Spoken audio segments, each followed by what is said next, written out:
My purpose in life is to leave my dent in the universe in absolutely everything I do, as well as to inspire and help others do the same.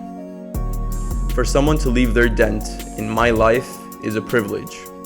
For me to leave my dent in someone else's life is an honor. But to inspire and help others leave their own dent in the universe is an indescribable feeling.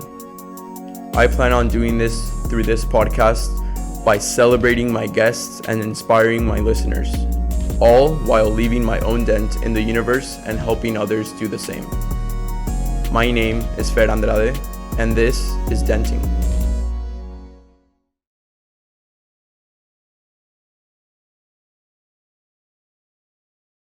Hello everyone, and welcome back to another episode of Denting.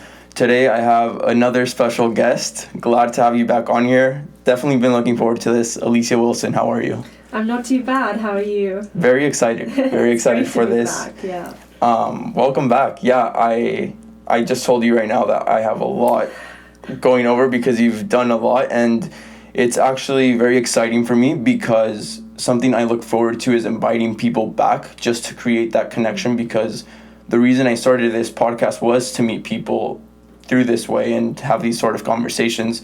And you're the only person that I met in the first season through the first 10 that I did not know at all before this. So it's exciting, and I'm glad we're doing this. Yeah, me too. This is really cool, and I appreciate being back on here. Well, to get started, bit of background. We recorded first episode, Denting number 3. And you had a lot of things with your resume and your mentality, and we talked about that. And it actually is the denting with the most views to this day on YouTube, which is interesting. I hadn't told you that, so that was cool. First one to 100, and right now it's at 117 last time I checked. But let's see, where did we leave off last time? I think you were flying to Budapest literally the day after we recorded. Yeah, so I was flying to Budapest for the European Championships, which was actually my first international senior meet. And then I went and trained in Bath National Centre until the Olympics. Okay. Yeah. How long was that? That was a long time. I think I left in May or April in here, and then I don't think I left for Tokyo until mid-July, and then we did a training camp, and then obviously the game started at the end of July. So it was a long period, and I was away from Cal from that period all the way through till the start of school again. So, yeah. And the last time you talked about the European Championships, you mentioned that it wasn't as serious of a competition as the Olympics, obviously. How did that end up working out? You said it was more of a celebration run. Was it? Was it serious, or what was the case? I think it was a huge learning curve. I didn't realize how quick I needed to swim in the morning. I actually went in ranked 3rd, and there were 2 British girls, unfortunately, that went faster than me, and with a 2-nation rule in swimming, it meant that I couldn't even progress to the semi-final and the final, even if I wanted to, because there were 2 girls from Britain that ranked ahead of me, even though I fell inside the top 16.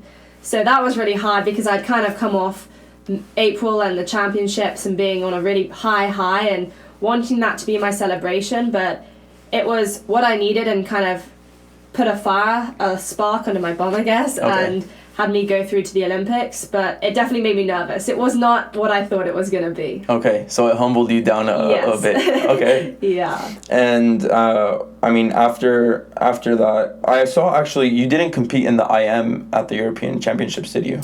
I competed in the 200, but not the 400. Okay. But I couldn't even make it through to the semi-final for that reason. Okay. Yeah, for the 2. Mm-hmm. So it's 2 per country, and you were ranked 3rd. Okay, That makes sense.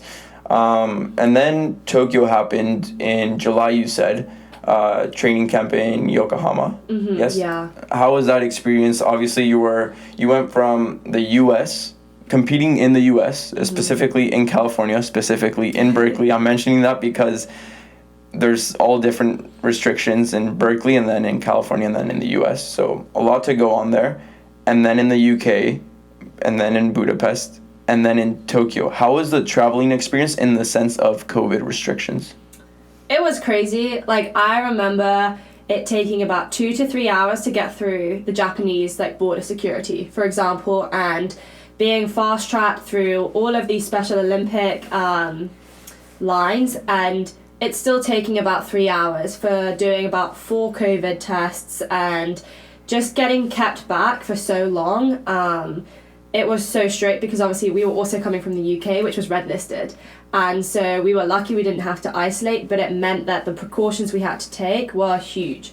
So even on the plane, we were sectioned off from everyone else that was kind of just there for business or whatever. And the Olympians were put together so we wouldn't have to isolate. And then getting off, it took a long time. And the trip to get to Tokyo was probably 24 hours, given all the COVID restrictions. How long was the flight itself? I want to say it was 12 hours. So from the moment we got to the airport in London, we were escorted, and we were escorted the whole way through until we were in our hotel rooms in Tokyo. So from London up until Tokyo, wow. Yeah. Okay. That is interesting. But did you you flew to Tokyo, Hotel Tokyo, and then you went to Yokohama? Yeah, so Yokohama is really close to the Olympic Village. It was about a 20-30 minute drive. Oh, okay. Which was really good because it meant that we were kind of away from all of the noise for 2 weeks and kind of relaxed a bit and like having fun. And then it was serious, but it was only 20-30 minutes and we were there. It was a change of scenery that caused the whole thing. How was, before we get into like the village and the competition itself, how was the kit process? You described how special that is, especially for GB. How was that? That was incredible. It was more than I could have ever dreamed of, honestly. They showed one of the videos at the beginning of the legacy, obviously, of Team GB, and that, you know, those kind of videos that give you chills. It was definitely one of those, and you were saying it's special because of like the tradition that there is and all that. Yeah, definitely. It's really inspiring to have the people come before us and be on that screen telling us to wear our kit with pride and things like that, and then having a personal shopper kit you out and have you go through all the stages of leisure wear, sportswear, competition wear. That was really cool, and it was a 2-day process. Wow. Do you know if that's unique for Team GB? Yeah, it is. So a lot of my teammates in, say, the US got their kit when they arrived in Japan. So each country did it unique to them, and so I was grateful to be able to do it in the UK and obviously show my parents and things like that. Yeah, no, that's awesome. Going into the competition and the village itself, you arrive in the village, what's the experience like? Obviously, there's a lot of stories of the Olympic Village, but even today, like, it's not the same as it used to be for very obvious reasons. So how was that?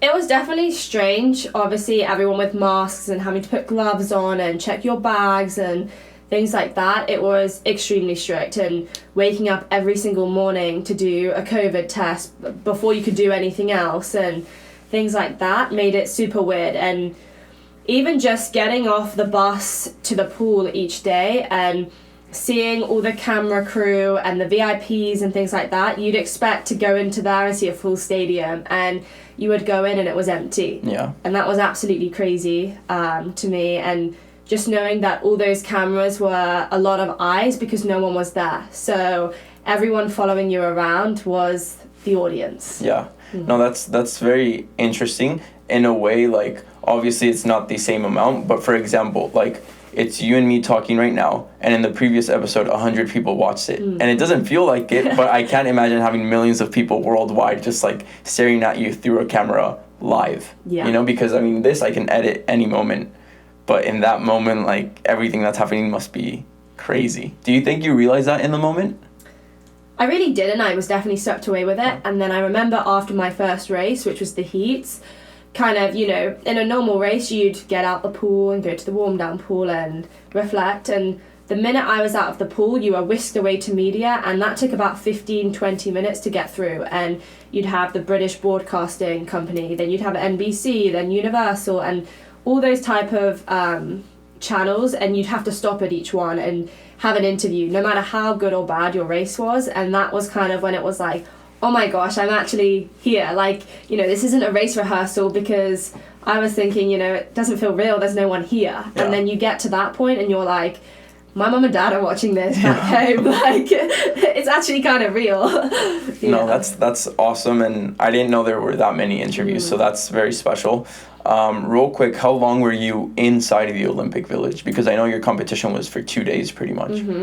I was there for 2 weeks. Oh. So I was there a week before I started competing, and then swimming goes on for about 7 or 8 days. And we were lucky enough to be able to stay until all of the swimmers had finished, and then per COVID protocol, as soon as the swimming ended, we had to leave, despite the Olympics only being halfway through. Yeah, that was the crazy part for sure, but that's awesome that you got to stay with the entire team, because like Cameron, for example, she said as soon as her event was done, she had to leave, which was crazy.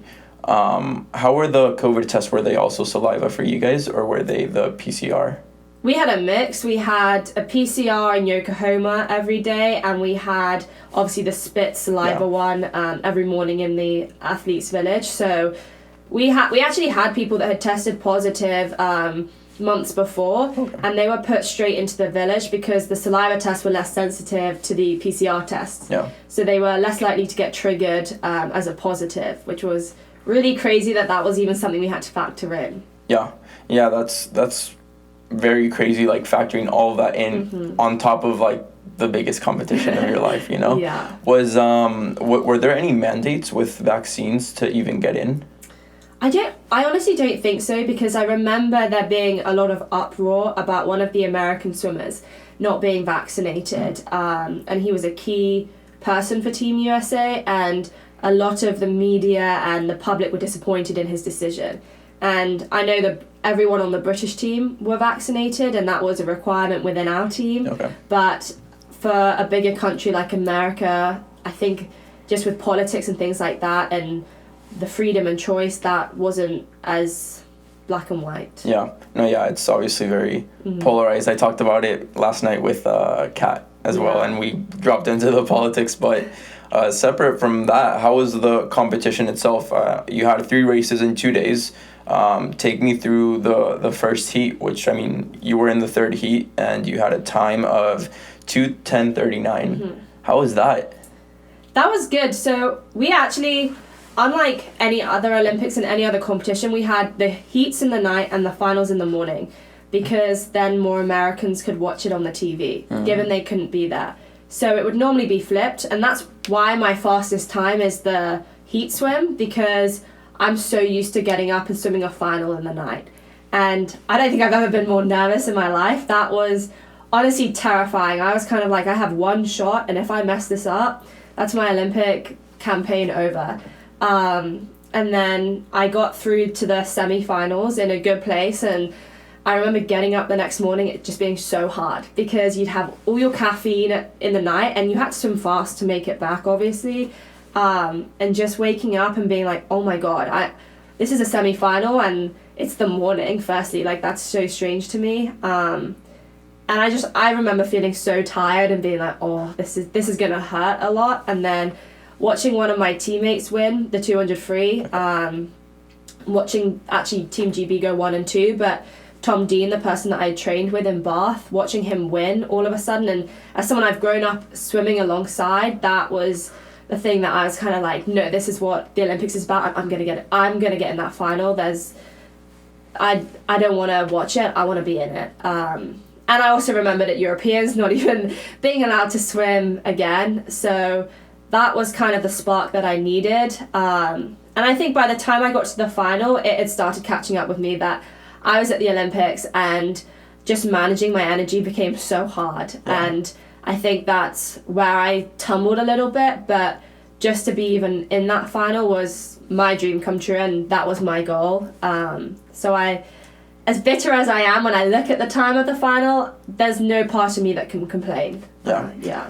Take me through your routine, and I'll go back into the results in a bit, but your routine, you mentioned caffeine at night. What's your routine like I'm not going to call it pre-game, but pre-swim, pre-meet routine?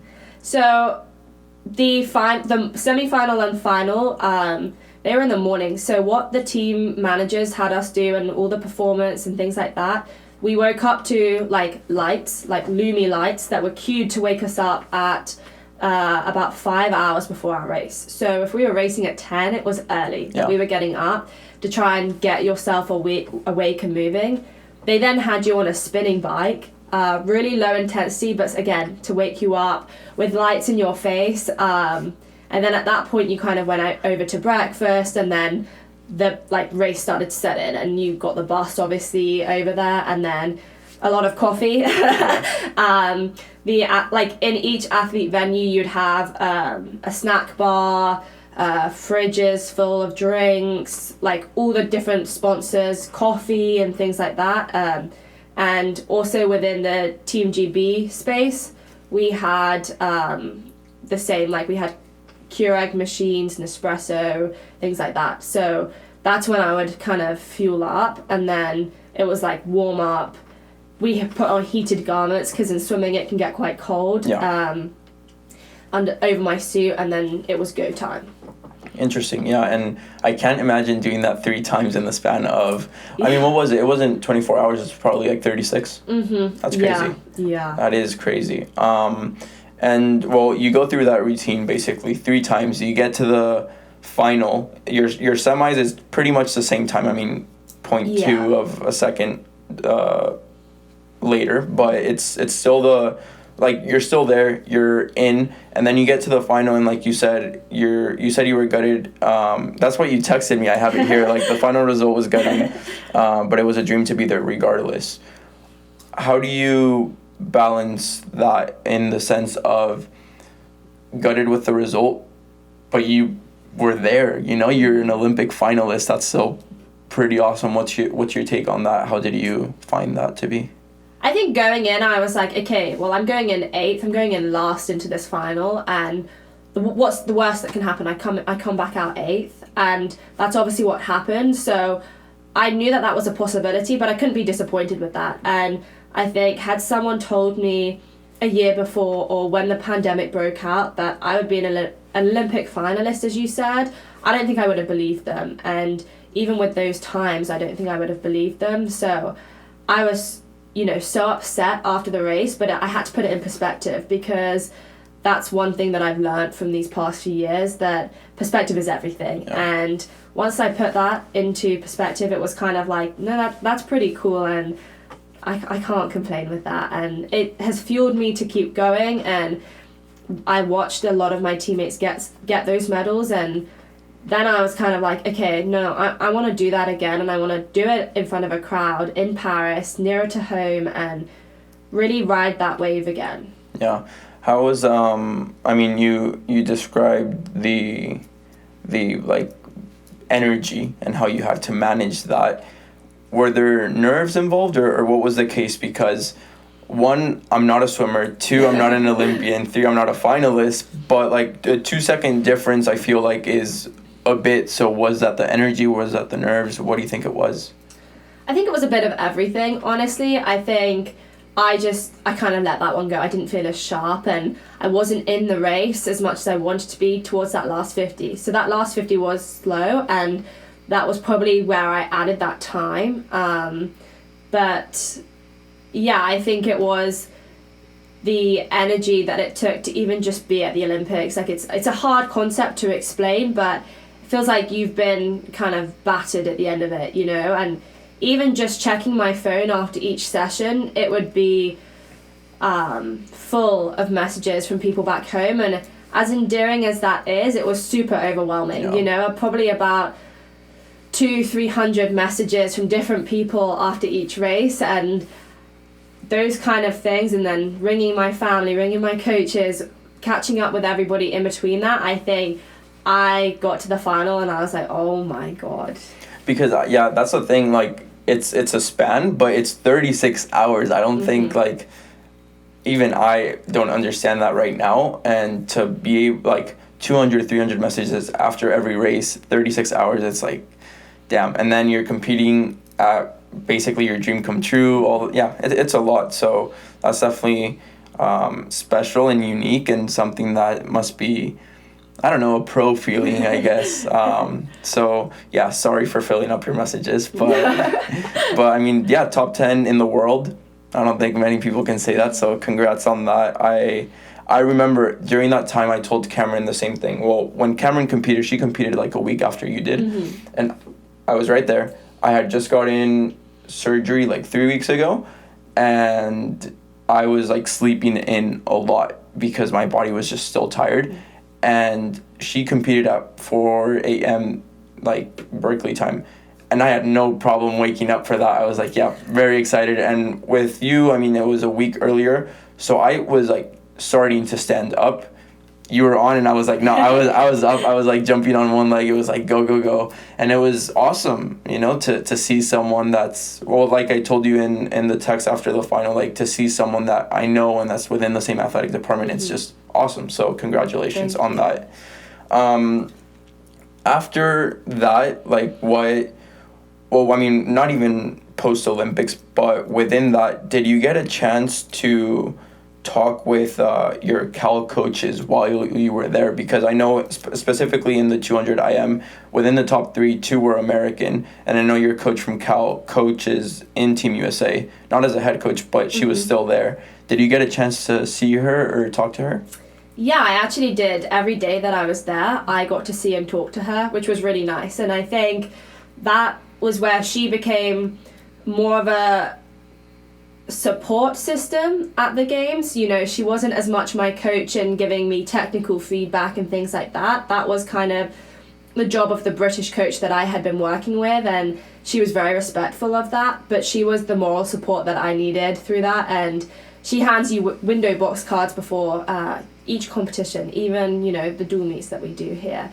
And before each of my races, she handed me one, and they have a little quote on, and I'd take it and keep it in the back of my phone, and she'd kind of give me a hug, good luck, and then I would do my race processes with my British coach, and then after I'd see her, give her a hug, and that was kind of how the interactions went. They were very small and meaningful, and not really related to the race. It was more like, you know, you can do this, and you know that, and use this to kind of inspire you, and you've got it. That's awesome. Yeah. That is very awesome. I wasn't really expecting that, so no, she's awesome. You've obviously expressed like very great things about her, so the fact that she was that way, maybe the mother figure in a way, I mean, that's very awesome.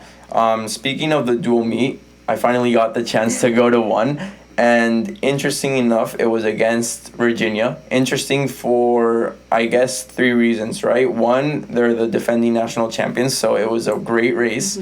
2, your sister's on that team, so that must be fun as well.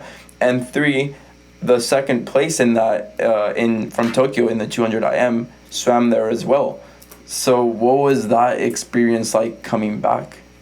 I was definitely nervous because I hadn't actually, that was the first time I swam the 200 IM. That's also, they mentioned that, Yeah, and actually 2nd and 3rd from the Olympics are from UVA. Okay, I didn't know 3rd place. It didn't have UVA when I searched. Okay. So I guess I was lucky in the fact that they didn't swim it, but even without them swimming it, UVA then had a girl that came 5th at NC2As in that event. Okay. So it was pretty stacked regardless. They also had the silver medalist from the 400 in that race, Emma Wyant. So there was a lot of Olympic medalists in their team, and I think we were all shocked how close the meet was and how we stepped up. You know, we do have shining stars on our team, but we are also so lucky in the fact that we have, you know, those 2nd, 3rd, 4th and 5th places and people to rely on in the middle. And I think, you know, that is so important, and that is something our coach talks about all the time. It's not, you know, it's not the stars that are going to win the meet. It's the middle pack that can support everybody and step up. And I guess it's similar in football or soccer, having, you know, the whole team on board. And so that was special because that was something, you know, I didn't necessarily feel for my sister's team, but I was proud in having that for my own team. Yeah, no, that's awesome. And I know another thing is you guys are a very young team right now. Half your team is freshmen. And I've gotten to meet a lot of them actually because they're in my class for UGBA 199. So there's a few men's and women's swimmers in that class, and yeah, they talk about their things and they're excited and nervous and all those things. So it was nice to see them compete, you compete, and just the whole thing. I went with my roommate and we were like, yeah, we're watching the Olympics for free. So that was awesome. Post-Olympics, the last time we talked about the Olympics, you had mentioned that like you weren't thinking about Paris, and right now without asking, you mentioned Paris already. Yeah. So how are you feeling with that? Are you like, is there a post-Olympics stage? Bjorn that was here talked about that it's literally called post-Olympics and that it's a weird stage. Yeah. Are you past that now, or what's the case? Yeah, I did struggle with that a lot, actually. I came back to Cal, and right from the start, my shoulder was hurting. It didn't feel so good. I was out of shape, obviously, from taking all that time off. Coming back to Cal in August is weird because everyone's at different stages. You know, you have some people that train through the whole summer, some people that have the Olympics and then don't train, and everyone's just all over the place, and I was definitely towards the bottom.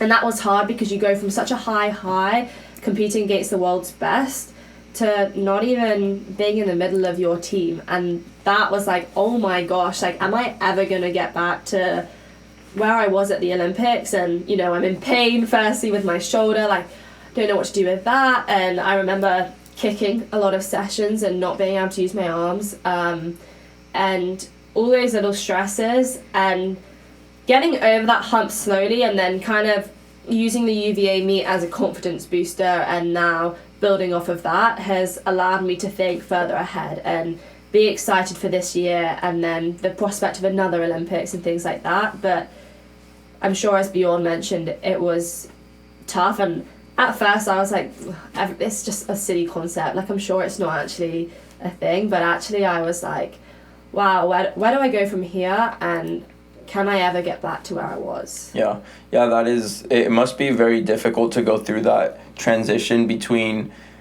well, like you mentioned, best at Pac-12, top at NCAA, then European, it's like, oh shit, and then Tokyo, and then you come back here, and it must be a whole mix within the span of a few months, right? So before even going deeper or past that, do you think the Olympics and the fact that you're an Olympic finalist, like, to what extent do you think that defines you? Honestly, in a strange way, I don't feel like an Olympian, you know? A lot of people are like, oh, that's so cool that you went, or, you know, I remember looking up to all my childhood inspirations, and one of them being at my club in Guildford and being like, oh my God, he went to the Olympics, and I don't see myself as that, and that's really strange to me. You know, I got the tattoo and things like that, and I'm like, was that it? Did I go? Like, I've always been reaching for the next step, so I'm like in competition, so I'm now like, no, that cannot be the last step, you know, like, and I know it's not, but part of me doesn't really believe that, and I don't know if I ever will, which sounds really weird. So in a way, the way I feel you're saying it is like, you don't believe that you did it because you still feel like there's a higher point in the mountain. You still feel like there's more to reach for. Is that what you're saying? Yeah, and I guess part of that is, that's the mentality I've always had, you know.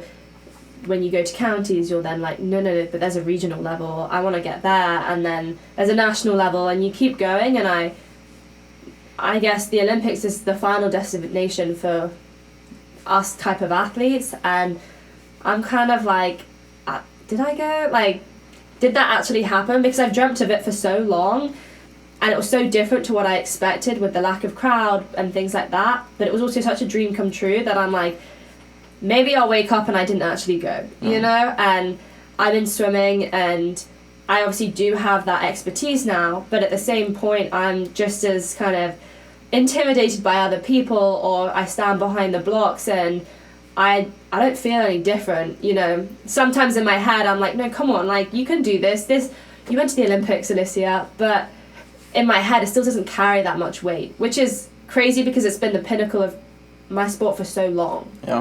Yeah, that is crazy, like, to try and understand, but I feel like it goes back to what I mentioned the last time we spoke with the done next mentality, and I'll talk about that more towards the end, but yeah, there's like great stories from Tim Grover, like talking about athletes like Kobe and Michael Jordan, and it's like, at that point you're not going to get much better after a season, but it's shaving off that 1% and 1%, and for you it's probably like well, now I want to do it with a crowd. Now I want to place higher. Now I want to maintain the same time throughout all 3 races and things like that. And it's so special because you're already there, you're already top 10, and you're still trying to shave something off, which is, it's awesome. It's awesome, and it was not what I was expecting, honestly, so that's nice to see. With the vacation afterwards and the time off that you took, how was that in like resetting, and how was it like to not swim for so long? Last time you mentioned that if you take a day off, it takes 2 days to get back in. Mm-hmm. So how was that? Well, I took 3 weeks off, and part of me, I came back to Cal and I was like, I wish it was longer. Like I wish that I'd had longer, but I also don't think that I could have digested my feelings, you know, even now, about the Olympics. And so just having that time with my family and being in another country and almost forgetting about the fact that I was even at the Olympics and that, you know, we'd come out of this really hard year, and just being present and with my family was the nicest thing that I could have had. I loved every second, and it was a short 7-day holiday, but it was probably the holiday I'm most grateful for when I look back out of all the holidays I've had with my family and all the times we've been away. That one was the most special because I really felt like I needed it, and I needed to just be Alicia and within my family and kind of go back into my shell. Tell me about so try and connect this if you can, what you're feeling in your shell, and then the perspective that you talked about earlier. Did that help in any way? Did that put things into perspective? Yeah, it definitely did, and I think I was able to put things in perspective, land back in the UK. Then you realise, wow, there were a lot of people watching back home, and we came back, we landed in Heathrow to a lot of press and got taken straight away to be surprised by all of our family and friends. And then it was kind of like the noise was still there, and then getting out of the country and going back into my shell, turning my phone off and putting all of that behind me, even just for 7 days, was so nice and quiet and rewarding. Now, I asked that because I also mentioned it with Cam. There's a chapter in a recent book I read. Actually, it was in the class with your teammates, and the chapter is called Meditate on the Immensity. And it's like going out in nature in a way, or with people you're close to, or whatever it is that may help, and just finding your peace and realizing how small you are in comparison to everything else. I feel like too often people can get like stuck in the same routine, and you're so fixated on getting things done, and then you realize like this only has the value that I give it, you know, it's only the meaning that I give it. And I feel like at such a high level you have to do that, and it's like the purpose of vacations. If you don't take that holiday, you're not going to be able to continue working, and you're just going to burn out, and it's meant to reset in that way. So that's nice that that got to happen to you. Moving on, the Olympics is awesome, but I feel like everything else that you've done is also pretty amazing. Tell me about the thing you did about mental health and a bit of service in a way with the Max Wendel Memorial Trust. Yeah, so I grew up swimming alongside Kate and Ella Wendel, Max's older sisters, and Max trained with us in a different squad at Guildford, was an incredible swimmer, transitioned to soccer, and was incredible in soccer as well, and unfortunately suffered badly with mental health and took his own life at the end of January of 2021, so recently. Yeah. And that was really hard hitting, and it put a lot of things into kind of perspective, as we said, and hit me hard because I had really struggled with my own mental health, more than I could have imagined, and this was someone that was so close to home, you know, someone that I had grown up with, and, you know, I remember being younger and my parents being like, you know, why can't you be like the Wendels, you girls, like they're, you know, the perfect family that never argue and they all get on, and that bond is so special. And I think that's what made it all the more hard, because there were, you know, they were 3 siblings that had a tighter bond than anyone else I know.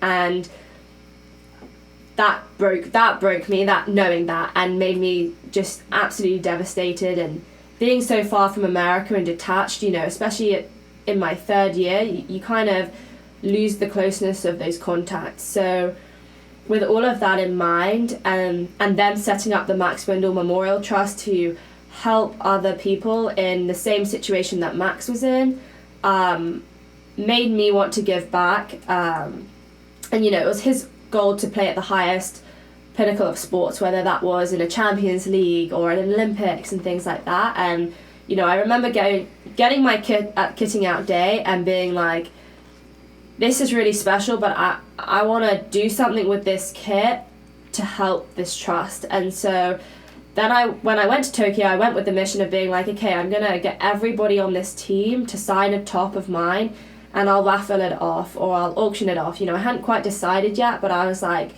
I want to do something. And so that's when I had to pluck up the courage to ask people like Adam Peaty and James Guy for their signatures, and that was kind of scary to me, but I knew I was doing it for something way larger than myself. And so my mum had it framed for me, and then I did it actually here virtually, which was hard, but I unfortunately didn't have the luxury of time back home. And so that's when I set up that GoFundMe raffle with just £2 per ticket, because I wanted anybody to be able to enter. You know, I didn't want to just cap it off at a high, whatever was going to give me the most money. And, you know, I remember, think about 3,000 was raised and about 1,500 tickets were purchased or something like that. And that was really cool to see. And a lot of it was anonymous, but a lot of it were younger children, and just showing them the importance of giving back and trying to inspire them with the top were two things that were so important to me. But also knowing what they were doing it for and knowing that they were doing it for Max, I think was just the biggest part of that raffle. Yeah. Well, first off, I'm sorry about that loss. I mean, obviously I was aware of the situation and you didn't provide details, but it's we can understand what the case is with the caption that you gave. And I did see the raffle, and it was an amazing campaign that you did, so congrats on that. And I think it's very special. The meeting that there was for the Haas applications, Professor Eder mentioned something that it just stuck with me. He said, pay it forward. Mm-hmm. And that's actually the title of a movie, and it just stuck with me. And again, like you said, you went through your own mental health issues, and that for me is it's in one of my essays. Actually, it's called I just say, be the leader you wish you had. And I feel like you're doing both of those things mm-hmm. at the same time. And you mentioned that a lot of younger kids are the ones that put in the raffle and donated to that. I saw that the winner was a girl from Guildford. Yeah. And it was super funny because I saw your story and I'm like, wait, what? Because I remember the picture you posted of the Olympics. I qualified for the Olympics. That's how I met you. Well, not met you, but that's how I first heard about you. And I went back to it and I swiped to see when your journey started. And I'm like, you guys look pretty similar. And I was wondering, do you see yourself in that little girl, whether it be through the swimming or the club or just as I don't know her, but who the girl is and those kids. And like you said, there was once an Olympian you looked up to, and now that's you. You know, how does that make you feel? It's definitely weird. I remember being 12 and looking up to one of the Olympians that had qualified. And I want to give that back in a way. You know, that was something that had always stuck with me through my swimming journey. And seeing the journey that he was on, I was like, I just want a part of that. I just want to be able to do that. And if I can inspire the younger girls or the younger boys, whoever it is, to do that, then that's special to me. And Sophie Keeble, I think her mum had entered the raffle and didn't tell her, or I don't actually know. I know she hadn't told her that she won for a long time, and I didn't know who they were. I didn't, when I pulled the name out, I was like, okay, this is great, but I have no idea who these people are. What country are they in? How do I contact them? And I managed to get an email and contact her, and that's when I found out that, you know, she's a pediatric nurse, and Sophie's her younger daughter and is a swimmer at Guildford, and, you know, has been so inspired and insisted on taking that photo of winning with her Guildford kit on and her Guildford hat, and has wanted to go to practice ever since. And that brought a smile to my face, because it was like, you know, even if it is just one girl that can be inspired by that, that's amazing. And I know that she's now determined to do something to fundraise for the trust, and that on top of itself is even more incredible to me. Yeah. To anyone that ever asked what denting is, that is exactly what denting is, and that's awesome. Congratulations on that. And I mean, hopefully it has a great impact, whether it be to the trust, but also to the kids, you know, and everybody else that was like impacted by it. So congrats on that. That's really, really awesome. On top of that, you've also done a few other things. I saw on LinkedIn that you posted about the talk with the water polo team, high school team. Is that still paying it forward, or what's all that about?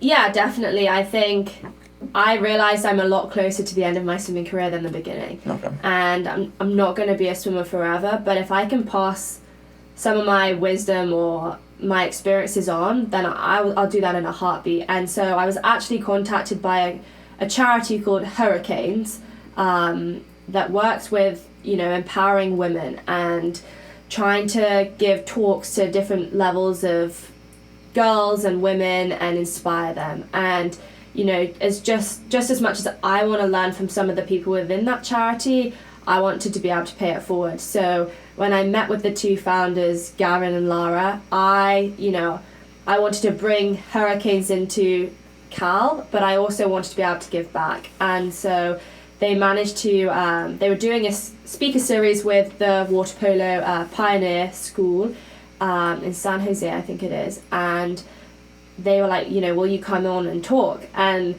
I remember going on, and I'd prepared a speech, but I'd gone very, very different to what I'd actually planned to talk. It was hard because I've never spoken for an hour, never really spoken about myself without the prompts like you give. So it was really daunting, and it was over Zoom as well, and I was like, oh my gosh, this is crazy. But by the end of it, it was really, really wholesome and rewarding. And, you know, a lot of them then messaged me after, and, you know, we now have each other on Instagram and things like that. And that's another kind of relationship that I am invested in with those girls, and it's something that I'm really happy I did. What inspires you to do that? I think I sometimes wish that I had that person to kind of be like that to me, I guess, you know, as you mentioned. And I think I had this notion of, you know, when you reach the top, it's always going to be good, and it's always going to be incredible, and the struggles you face, you know, as much as they do pay off, they don't go, you know, you manage to deal with things better, but there's always going to be something that crops up. And I wish that I had someone to relate more to over that. And, you know, I'd read biographies and things like that, and one that I really enjoyed was Amanda Beard, who was a US swimmer, but I never had that in-person relationship that normalized mental health struggles, particularly in a time where it's becoming the norm. Yeah, it is becoming a huge topic, especially in sports, because of everything that goes on.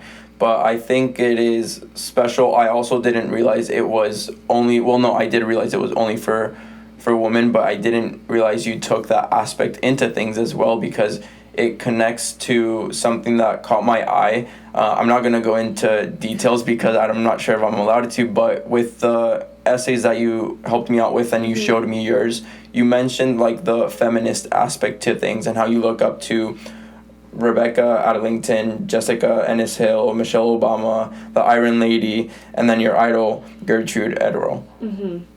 How is that? You mentioned like reading books and then passing it on to others, but is that something that you're looking to empower others on?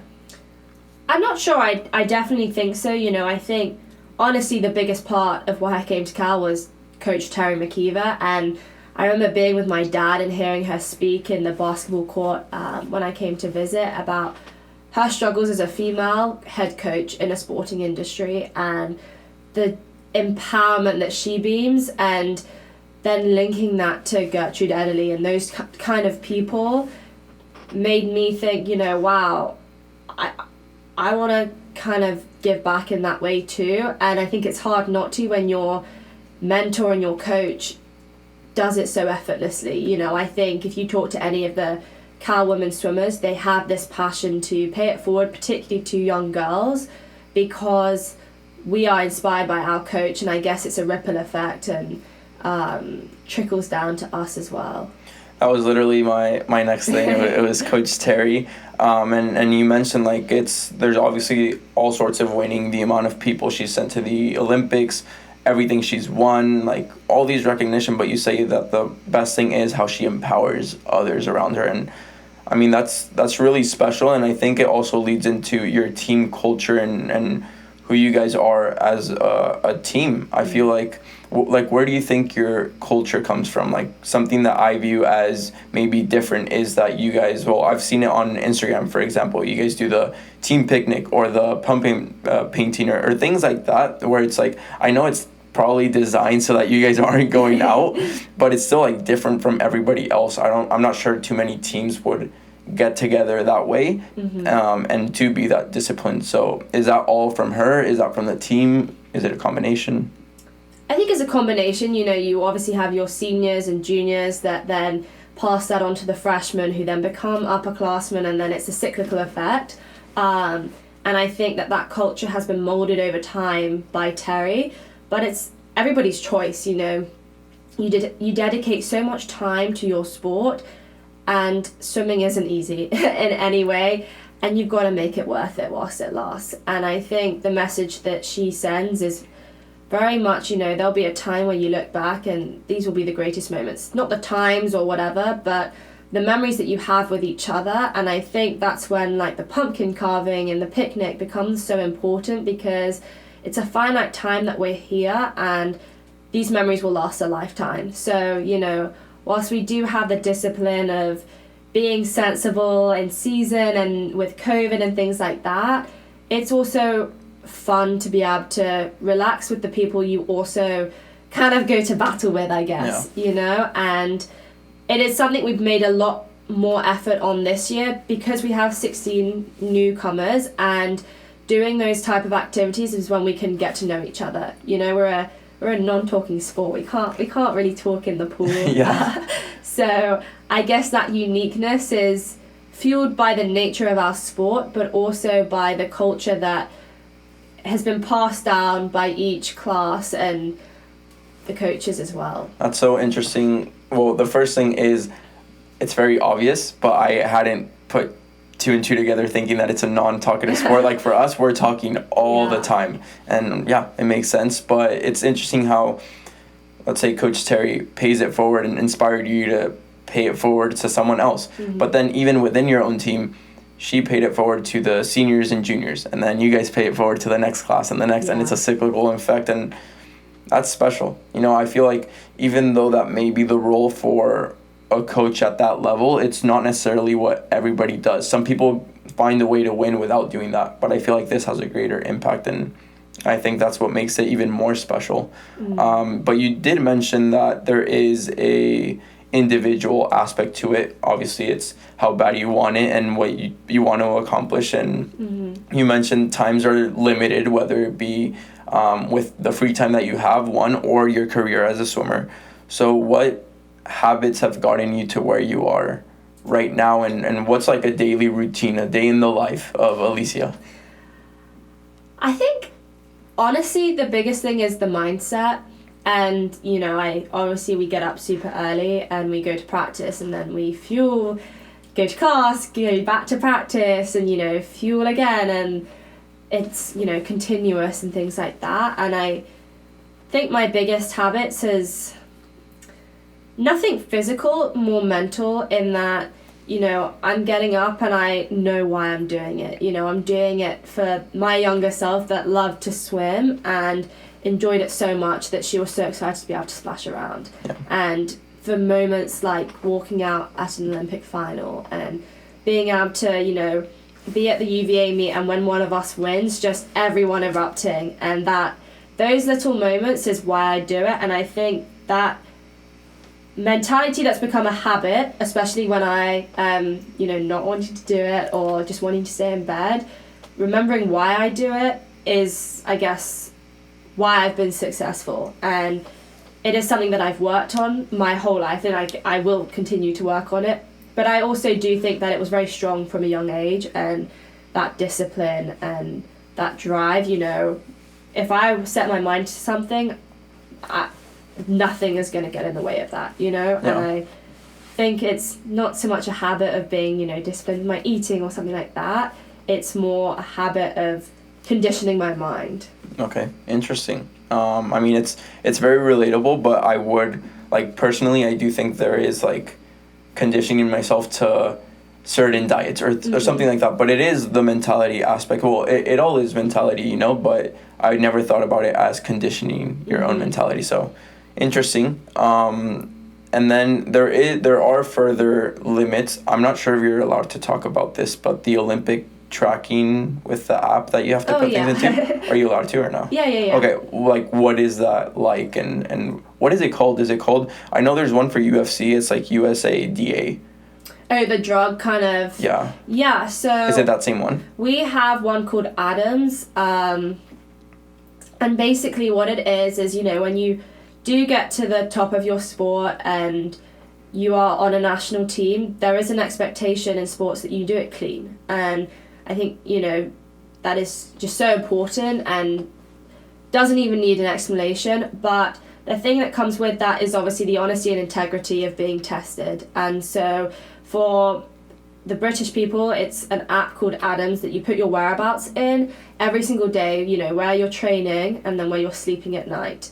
So that at any point, a drug tester can turn up. Even with me over here, one of them can turn up and test you on the spot, whether that be blood or urine, so that you are tested and honest. And that goes for every athlete at the top of their level, whether it's, basketball or swimming for a different country. And a lot of us are on that kind of system.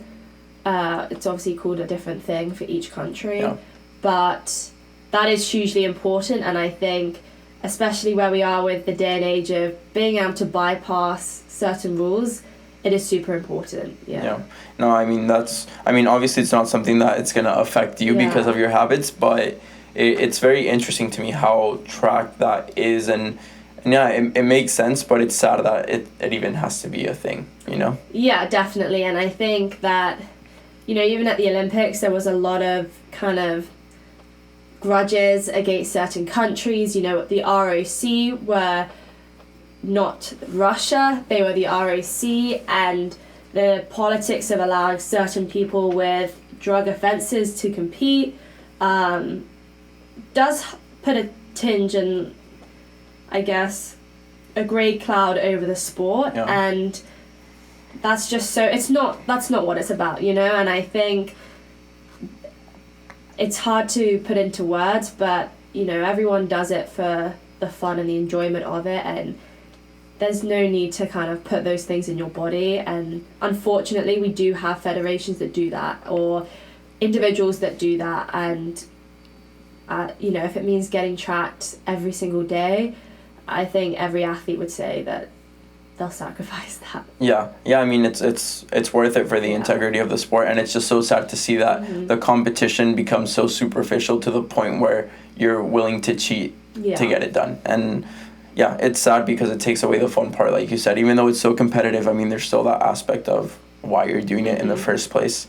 Lastly, on that topic, are there things that you have to sacrifice? Like you mentioned the mentality and how conditioned you are. Are there still things you sacrifice at this point, and how do you deal with it? I think I feel like I've sacrificed quite a lot this year, more than any other year. We have team rules, and just to be explicit, honestly, right now you can't go to a bar or a frat and things like that, which is understandable given the state of COVID, but obviously every sport has their own rules or lack of rules, and ours is definitely on the stricter end, and I fully support it and I advocate for it. It's hard being a senior though, and knowing that, you know, today, for example, was the big game, and not being able to go to that because of the sheer numbers of people and the risk that it took and the party scene. That is something that I've had to sacrifice, and I'm happy to do it because I know it will pay off. But it's bittersweet, obviously, and it's hard. And then obviously there's the little things that you sacrifice, like, I don't even know, like my sleep and stuff like that, or, you know, certain foods. But in the end, I guess it is worth it. Yeah, there's a pretty fun story that relates to this between the authors Ryan Holiday and Austin Kleon. And it's basically Holiday was meeting up with Austin, and they were just talking about life, and they had a meeting, and then they went to lunch. And Holiday asks him, how are you able to do everything in the sense of family, being an author, and then parties and all these things? And he's like, I don't. And the advice he gave him, because he's older than him, and at the time Holiday didn't have a family, Austin did, and he said, the piece of advice I can give you is pick two. Yeah. And he said it's either work, family, or the scenes, which is the parties. Mm-hmm. And he said you can't do everything, but you can only pick two, and whatever you choose, it's what it's going to be, but you can't, you know, like, expect to be able to accomplish everything. And I feel like it's the same thing, because you have school, you have swimming, and you have your social life. And I'm not saying you have to necessarily just give up the entire social life, but obviously there are sacrifices, like if you want to go to the big game or things like that. And it's interesting, but picking two does pay off, whether it be making a top 10 in the Olympics or being a best-selling author, you know, so. Yeah, and honestly, it's interesting that you say that, because I remember being a freshman here and sitting, and, you know, when you sit and you get the induction and you get all the talks from all the different people in the athletic department, and I remember the head of the men's tennis team at the time stood up and, you know, mentioned that and said, you know, you can be, you know, you've got 3 buckets here. You've got your social side, your sport, and your academics. And you can be world-class in all 3, but not at the same time. Yeah. You can be world-class in 2, and whichever 2 you pick is up to you. But know that if you try and be world-class in being a socialite and your academics and your sport, it's not possible. And I know that I will have a lifetime after my sport, but I only have a matter of time right now for it. And so I'm okay with not being world-class at, you know, maybe the social side, because I will get that later on. Yeah, that's awesome. And I feel like it also involves some sort of grit, which a bit out of ignorance, because I don't know, but does, like, your events are a bit more long distance than the sprints. Mm-hmm. Something I've experienced with running, for example. Many people are talented in the sense that their bodies are just good at sprinting, and that's how it works. Possibly it's the same thing for swimming, but for longer distances, there's more grit involved in running. And, like, for example, you can be the fastest at a 100 meter sprint or 100-yard sprint, but when it comes to running 3 miles, 5 miles, 10 miles, it's all about how much you're willing to train and the grit. Is that the same thing in swimming? Yeah, definitely. I think, you know, most of the swimmers come in with their events kind of fixed, and you obviously develop and grow into a certain event, and I guess that is based on your kind of talent. But the longer events do require a mentality of less precision that it needs for, like, a 50. You know, you have 20 seconds in a 50. In a 400 IM, you've got 5 minutes. Yeah. You know, you have, or the mile, which I don't do, but a lot of teammates do, you have 16 minutes. Yeah. It's a mental game, you know, it's a different kind of pain. It's a long, prolonged pain, you know, similar to running, and that does take a lot of grit. But you also have to train for it, and the training for it is really difficult. Like this morning, for example, we had 3 of us doing a 400 IM set, and a few doing a 500 free set, and then the rest doing a sprint set.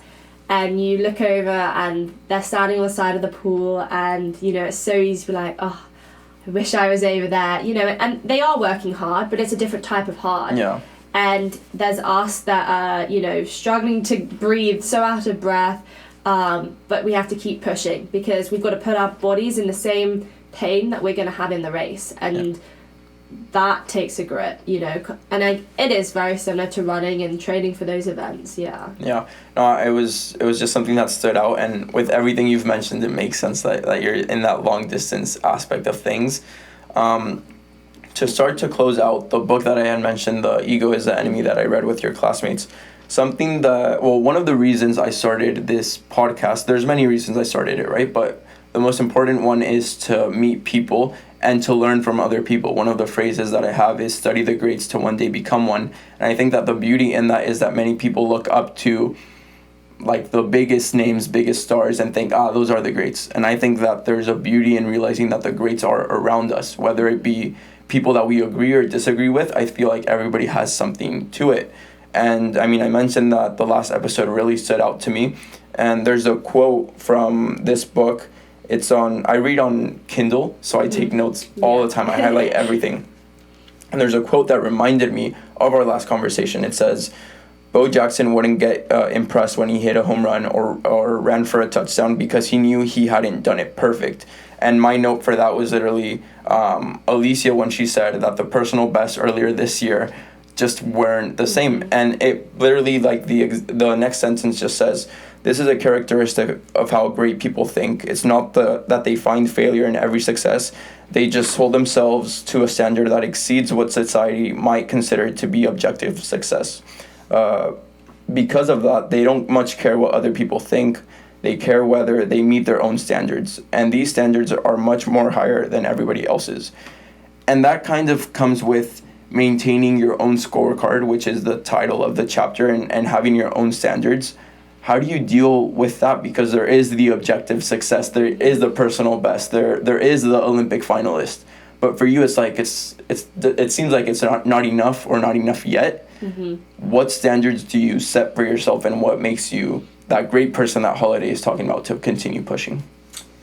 I think it is a delicate balance, definitely. I think I'm trying to learn to embrace those successes more and appreciate them more.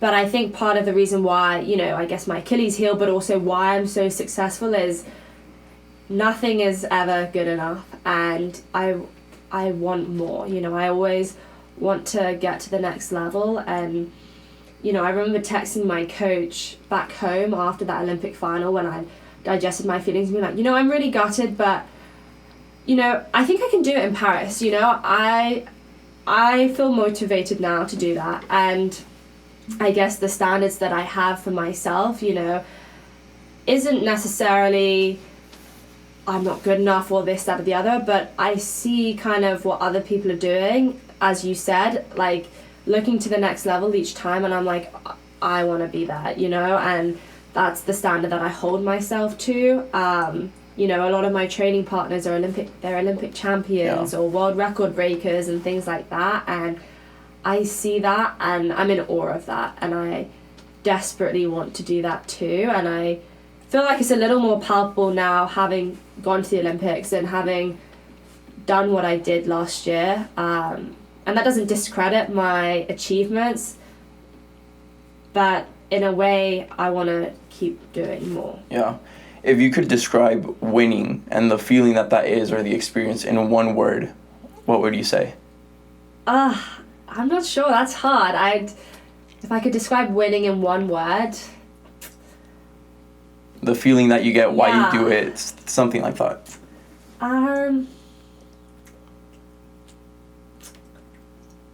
Honestly, okay, this is a weak word for it.